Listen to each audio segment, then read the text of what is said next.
This is Rockslapping Champions. Player 1, playing Alarak. We have Seaways. And player 2, playing Minsk. We have Eviling. While the players get set up, let's have a look at the masteries. We have the Alarak attack damage, and we have 30 points into the attack unit speed instead. We have Alarak Empower Meteoration, and we have 30 points into the Death Fleet cooldown instead. And then we have the Overcharge Mastery, but we have 30 points into the Chrono Boost Mastery instead. So pretty much all the suboptimal picks here for Alarak. I basically go for exactly the opposite split here. Basically, unit attack speed isn't very useful because Alarak is the one that ends up doing the damage, and units are not really used for auto attacks. And most importantly here is the Overcharge Mastery is not selected, and that one allows you to fast expand on this map, so that is not also being utilized. For Manx, we have some splits into the Conscript support, the Royal Guard support, terrible damage, Royal Guard cost, and then starting mandate, and the Royal Guard experience. Now you will notice that there are a bunch of mutators available on this mission. We have Darkness, Outbreak, and Walking Infested. And those of you that have played this week's mutation will know that this is the Train of the Dead mutation that is taking place this week. So this is a Rockslapping Champions episode featuring this week's weekly mutation. So we can see that Alarak has already put down 3 pylons, so still no expansion on Alarak. Banks has already cleared out his expansion and is going to be building, and fast building actually, his expansion.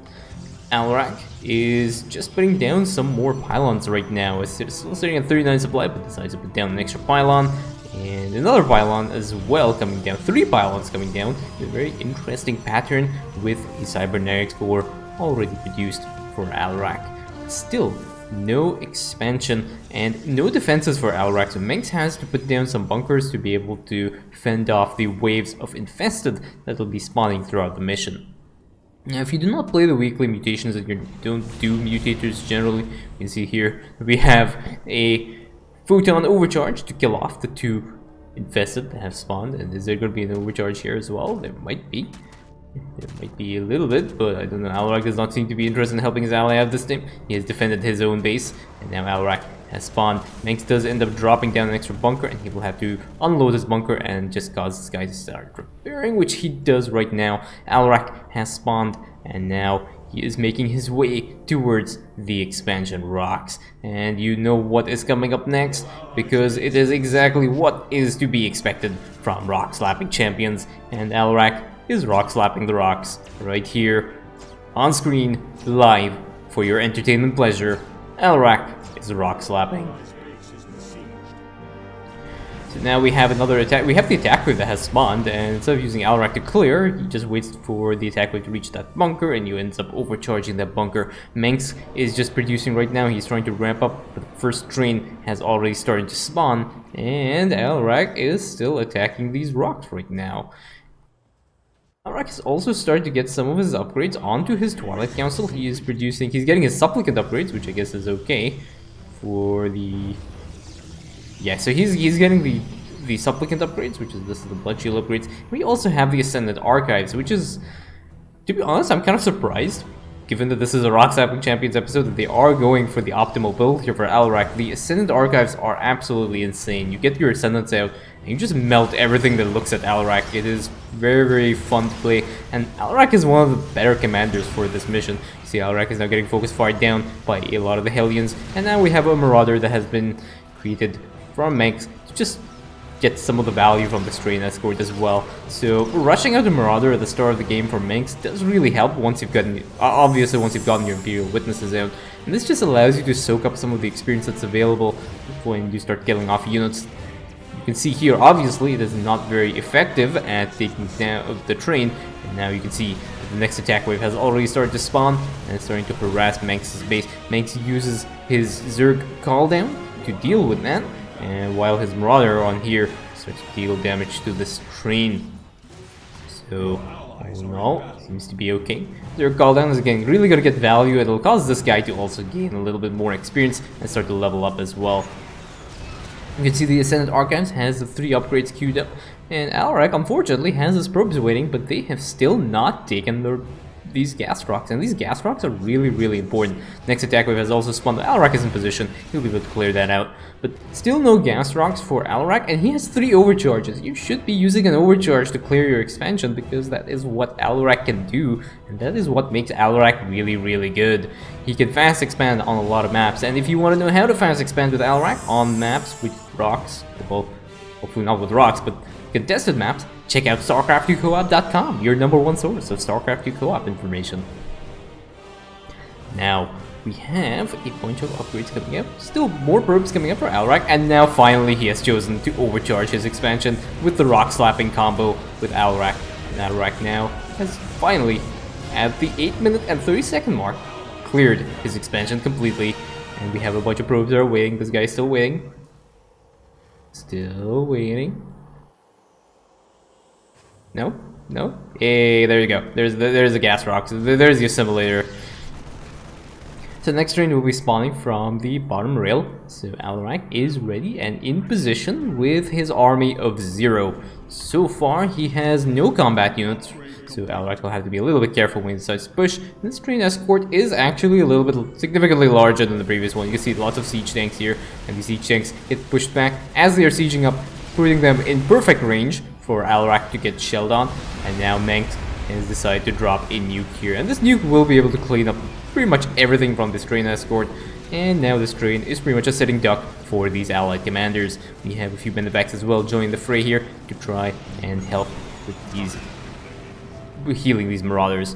Now there is a small issue, is because there is a large number of infested that have spawned and Alarak is getting surrounded, but Alarak is not paying attention. Still though, I think he's gonna be okay, because he is, nope, he's not gonna be okay. He is not using any of his abilities right now, and Alarak ends up getting killed off by a slew of infested that have body blocked him. I'm not sure why he was not using any of his abilities. I think he was building down these pylons right now, because he needs to make sure that he has adequate supply, even though he is using less than 50% of the supply that he already has. We have a few more infested here, but again, you can see the Manx is putting down a bunker, and he's put down also a missile turret, and this missile turret is really important because they are dealing with a Terran composition. Terrans really like to nuke you. We have another attack wave now that has spawned, but again, a Zerg call down from Manx combined with an overcharge and the bunker defenses from Alarak and Manx as well. They're able to handle this wave without too many issues. Now this Zerg call down is pretty much gonna get thrown away, but it's gonna get some value, and this is one of the reasons why the Zerg call down is kind of effective. It's like, you know, even though you're done, like they've done their job, they're just gonna go and get thrown around somewhere, and you will end up gaining some experience. You can see Manx's Marauders, now he's added the siege tank as well. It's just gonna provide them with extra experience and cause them to level up a little bit faster, which is really important.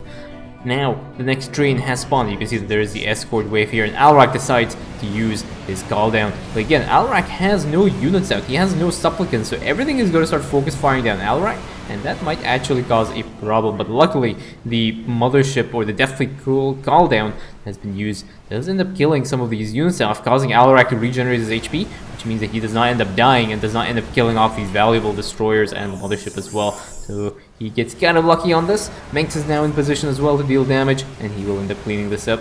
But there will have to be a way of dealing with the walking infested that spawn from this. And now again, Alarak he's going to start getting focus fired down, but this time he has discovered that he has an ability called Destruction Wave, and this ability is really good for clearing very squishy units, and very many of them, which the walking infested, or the infested Terrans that spawn from the trains, definitely are. We now have a bunch of Earth Spears that are being put down for Manx, and this will be able to weaken the enemy composition as they start to attack these commanders' bases, because you're dealing with a ground Terran composition. This is the mech composition, which is primarily a ground force. So this will be able to weaken the attack waves before they choose to engage, and this will make it a little bit easier. You can see these Earth Spears do get a reasonable amount of damage. We have a Contaminated Strike that gets put down from Manx, and it's going to end up fearing all these units. Alarak, unfortunately, is also afraid of this enemy wave, but he decides to jump in anyway and ends up clearing out the remainder of this attack wave. There is a Banshee here, and this Banshee does have Cloak right now, but I think for the moment, I think this attack wave has been cleared out. And now we have the first double train wave, and this train wave is notorious. This is a very interesting layout as well for Alarak. How many gateways does he have? look here, is 10 gateways produced. Now, this double train wave is notorious because it is absolutely nasty. It is huge, it has pretty much the highest tier units that is possible in the attack wave, and Alarak only is armed with a bunch of supplicants, and there is a Banshee over there that is harassing Alarak a little bit, but he does have his detection as well, so he'll be able to detect the Banshee if needed. But there are a lot of Widowmines, a lot of Goliaths. Widowmines decide to burrow, they end up getting stunned, but Alarak now is getting focus fired down by an army of Thors. And on this side, Manx's army is Manx is just going to use a nuke and end up deleting that attack wave. Alarak is in a little bit of peril. He has lost so far only actually one supplicant. That's kind of surprising. I think Manx's Earth Splitters were the MVP there in keeping Alarak's units alive, but there's still a bunch of Thors here, and there are a lot of pings from Alarak. You have pinged too much. I do not know why he was pinging so much, but apparently there was an issue that needed to be addressed. But yeah, we have now Manx is going to just end up dealing with this. And now there's an overcharge as well here. And Alarak's army is... where is it? He's moved over here, but he's completely ignored the fact that there are a lot of units over here. So Manx has repositioned his Earth Splitters to try and deal with this. I think Alarak wants to go for the... was it the bonus objective that he's after? Might be. I think he wants to try and get the bonus objective. He's moving that far off, and you can see there now these infested medics as well. And now we have the first nuke of the day that is coming up here, and the ghost does end up getting picked off by Banks' bunker. But now there is an attack wave on the northern side, and this attack wave again was hidden by darkness. You cannot see the attack wave ping markers, and there is a reposition on the Earth Splitters with a siege tank as well from Banks standing strong and end up stunning all these units. And now there is another nuke as well on Alarak, but Alarak does have the detection, does end up accidentally picking that ghost off. But he does not have any natural detection on this area, so this bunker will need to be reinforced with something. And now you can see the Manx has put down a missile turret. And we have also a missile turret at the back here to deal with this next area. And now we have the next train spawn ready, and you can see the irradiates on the supplicants. Supplicant tries to get away, and now Alarak is being moved somewhere to the back here, and he's going to be standing over here. Your allies are in battle. Oh, the commander is very upset with Alarak, and Alarak now has gotten timed out. He's in the naughty corner right now. He is not allowed to move anywhere. He's just been basically body blocked by these photon cannons because he doesn't really want to use Alarak anymore. He's done. He has his army of supplicants. The supplicants have tied Alarak down. They're like, you know what? We're timing you out. We're gonna sit there in that naughty corner, in the naughty chair, while we go and we start to deal with this. We have a bunch of ascendants that have been added to this mix, but these ascendants were added at the 18-minute mark, which is really late. Ascendants they're only powerful when you have your power overwhelming stats, and you need to get them in the early stage of the game so you can actually grab them up in terms of their power level. You need to cast Sacrifice manually to build up their power overwhelming stacks as quickly as possible so that you can actually keep up with the strength of the attack waves. So even having all these ascendants, you're not really going to get your value for them. Basically because they're not at the power level that you need to be able to take out these late stage train waves. And you know, you're dealing like this is at the 19-minute mark right now. You can see that there's another attack wave that Manx has spotted, and he's going to start shelling away at this attack wave. But using these ascendants right now, you're not really going to get any value for them because it is so late in the game, so really difficult to get any kind of useful utility out of them. But nevertheless, they are an interesting decision.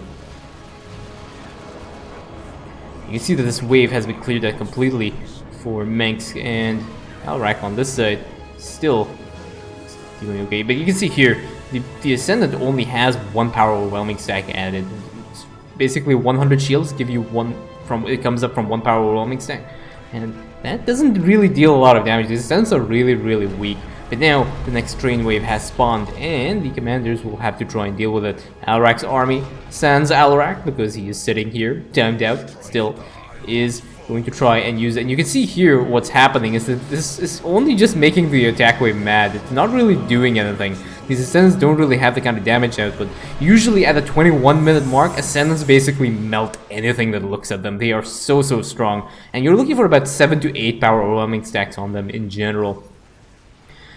But you can see also one of the other things I've also noticed, I don't think he has rapid fire bound to these ascendants. So he seems to have it bound to the Mind Blast, but he doesn't seem to have it bound to the Psionic Orb ability, which is again really important when it comes to trying to deal with such these units and dealing with large attack waves. But nevertheless, these ascendants seem to be doing okay. Alarak has lost a total of 63 supplicants so far, which might be the reason why he kind of got timed out as well. But these 63 supplicants have given up their lives, but now he's running really low on these supplicants, and he has to be careful because these supplicants are what gives the ascendants their power. So you can see he's using a few more psionic orbs here. And we also have a Zerg call down to try and clean up the rest of this wave combined with the Earth Splitters. And now you can see at the 20-minute mark we have aberrations spawning, and this is where things become really difficult. The Outbreak Mutator that is active causes infested units to spawn from enemy structures, but at the 20-minute mark they start spawning aberrations. Again, we have a very nice contaminated strike here. It does end up stunning a lot of these units, but unfortunately does not end up stunning all these siege tanks, and these siege tanks are still very angry at Alarak's ascendants. You can see these ascendants are auto-attacking the aberrations that are spawning and a random ghost again, which is really weird. These ascendants are nowhere near where they're supposed to be. They are supposed to be on the southern track right now to try and deal with the last train wave, but Alarak instead is going to be chilling over here.